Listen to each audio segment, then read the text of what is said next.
Hi, I'm Izzy. Welcome back to the Gleeson First Time Buyer podcast. Our podcast is here to help you with your journey to home ownership, and in our episodes we cover everything from our fantastic optional extras range to finance advice and everything in between.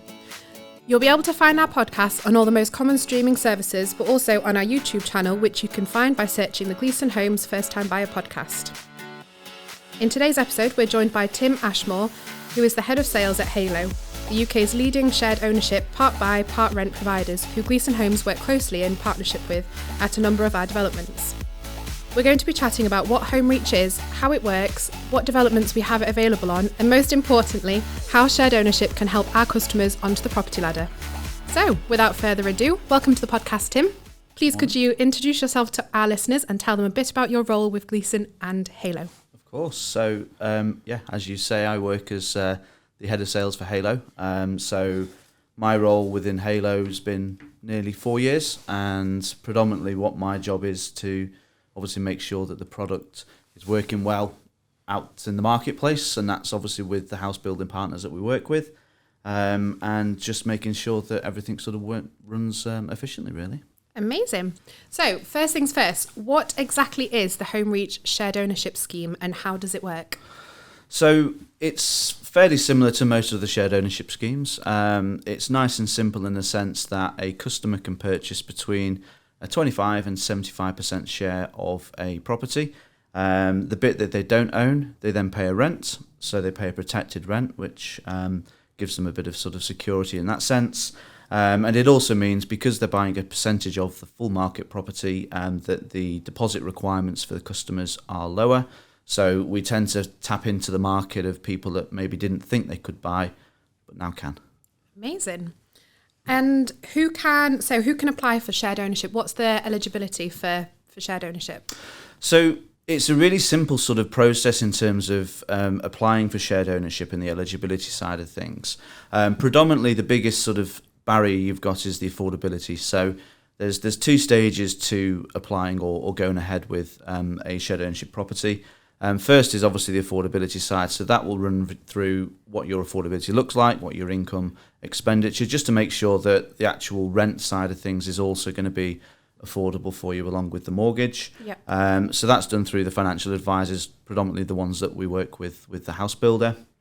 And then second to that, we look at the circumstantial side of things for shared ownership, which is assessing if you earn over certain levels, if you've owned properties before, and just run through that. And that's done through the Help to Buy website. So they do an application for shared ownership on that website.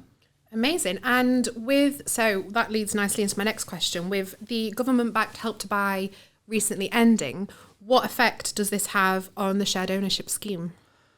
So if anything, it probably highlights the scheme more. I think, the whole idea of shared ownership is to help an area of the market that's, for whatever reason, struggling in terms of affordability.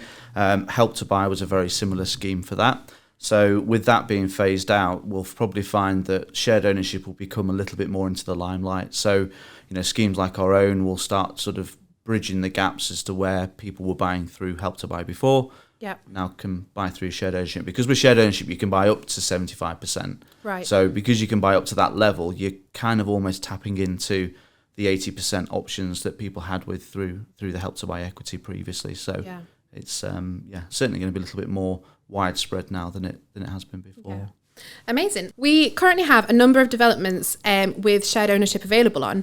For example, our Crown Gardens in Mansfield, our Hawthorne Fields development in Rugby, Winsoby Fields in Horncastle. They're just a few to mention. So what would you say to our customers living in these areas who are considering buying with Home Reach shared ownership? So the first point of call is to probably speak to the people on site. Shared ownership is quite a fast-paced sort of purchase option, and obviously there's got to be availability there. So I think the first thing for them to check is go down to site and see if there is actually plots available for them. Yep. Secondary to that, though, probably the biggest point of qualification that people would need to go through to make sure they can go ahead is the affordability. So by speaking to the development themselves and going to them directly, they'll put you in contact with the company that they tend to refer people through to. They're the ones that kind of know exactly about the product, about the qualification needs. So in terms of anyone who wants to sort of look into the scheme, speak to them, speak to the people who know about shared ownership in terms of the affordability. Hopefully the news is good from that side, and they can take things forward from there. Definitely. And then there's always the section on the Gleeson Homes website, which has a lot about it. And then obviously there's your guys' website as well, which I'm sure will have a lot more information. So if you want to buy more shares in your home at a later date, how would you go about doing this as a shared ownership?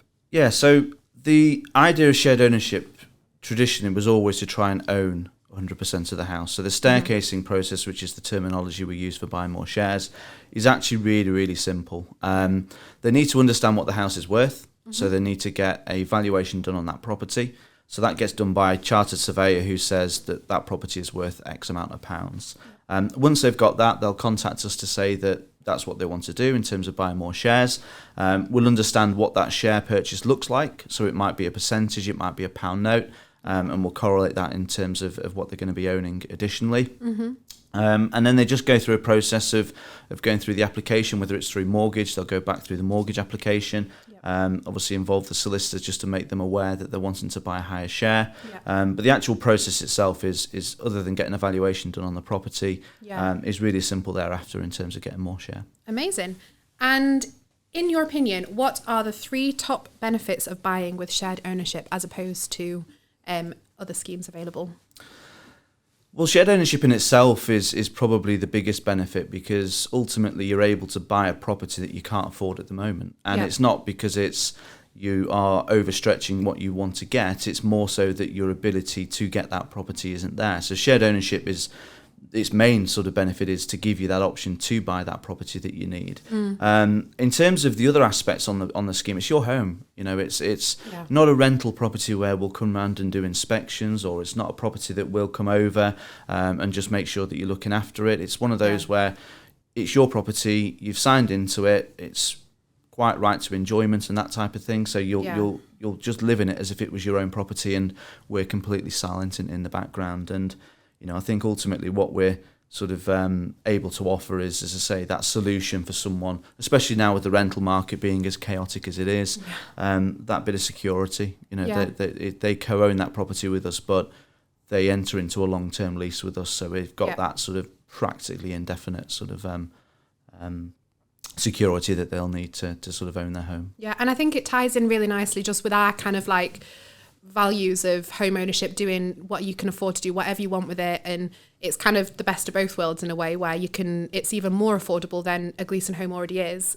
You can still do what you want, but it just makes it even more affordable, I guess. Gleeson's have been a really good partner in that sense. I think ultimately your affordability aspect on things was always something that was quite sort of prevalent in how you operated as a business, and of course, like you said, we're making the affordable even more affordable. But I suppose as well, what it does identify though is that, you know, our units do normally sell very quickly, so there still is a need of that sort of almost ultra affordable property out there, sort of thing. But no, it's a partnership that works well. Definitely. And what does the future hold for shared ownership? Kind of like you kind of touched on briefly with the rental market at the moment. What kind of does the next kind of couple of years look like for shared ownership? I think positive is definitely what's going to be the sort of way of looking at it. I mean, with everything that's going on in the mortgage market, with interest rates, you know, the rental aspect on shared ownership when you first move in is at a set protected amount. So you're kind of in a position where you're sort of a little bit sort of sheltered from the dynamics of what's happening with the mortgage market. So I think what we'll probably find is over the next 2-3 years, shared ownership will just become bigger and bigger. I think it's gone through a very sort of rapid stage of growth the last 4 or 5 years, when it's become a little bit more of a modern way of buying. It wasn't always seen like that.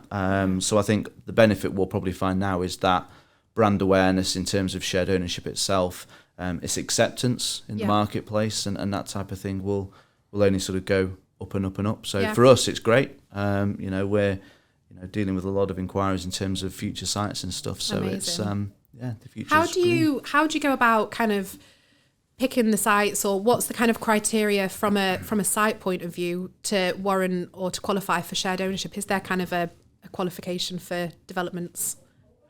There's twofold, I suppose. You either enter into the agreement where the council have have granted or the required amount of shared ownership units at point of planning application, or will come onto a site classed as an additionality product where that house builder decided they wanted more houses through shared ownership than maybe they were sort of looking at the start. So we'll always look at a site and look at the house types. So they're not always 2-bedroomed houses. Quite often they're 2, 3, 4-bedroom properties. We'll assess to make sure that prior to operating on that site that they are actually units that will work for shared ownership. Right. But ultimately, the way of looking at a shared ownership house isn't just your smaller properties as it maybe was once. You've got a whole sort of portfolio of properties, like I say, 2, 3, 4, and even some 5-bedroom houses now on the scheme. Yeah. So what frequently asked questions do you normally get from customers looking at to do shared ownership?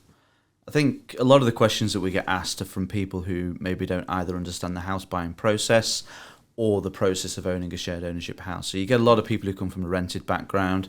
Fundamentally, they've got a landlord that they go to. So if there's an issue with a light bulb, if there's an issue with the sink blocking, if there's an issue with something going wrong with the property, they think in that potential scenario that they would come to ourselves and we'd assist. In this scenario, it's an ownership property, so it's their home. So we'll never inspect it, we'll never, like I say, do anything like that. So it's also things like, can they put pictures up, can they have pets, can they decorate the property? It's their home, at the end of the day, so they can, within reason, do what they want, really. Another thing we also get sort of asked questions on is around the word shared. I think quite often some people think they're either sharing a property with someone or they're sharing bills with people, and it's obviously not like that at all. Heylo or Home Reach, we're a silent partner, so we're not going to be requiring their second bedroom or third bedroom for other things. It's their home. That's great. So is there anything before we round up our podcast that you want to add that we may have missed through chatting? No, I think a lot of people probably assume shared ownership to be quite complicated, and it really isn't. The 2 simple steps of qualification are done at the start. The great thing about the Home Reach product in particular is you're then buying through that house builder. So the same customer journey is the same for anyone that goes onto a development, whether it's they're buying normally or buying through the Home Reach product.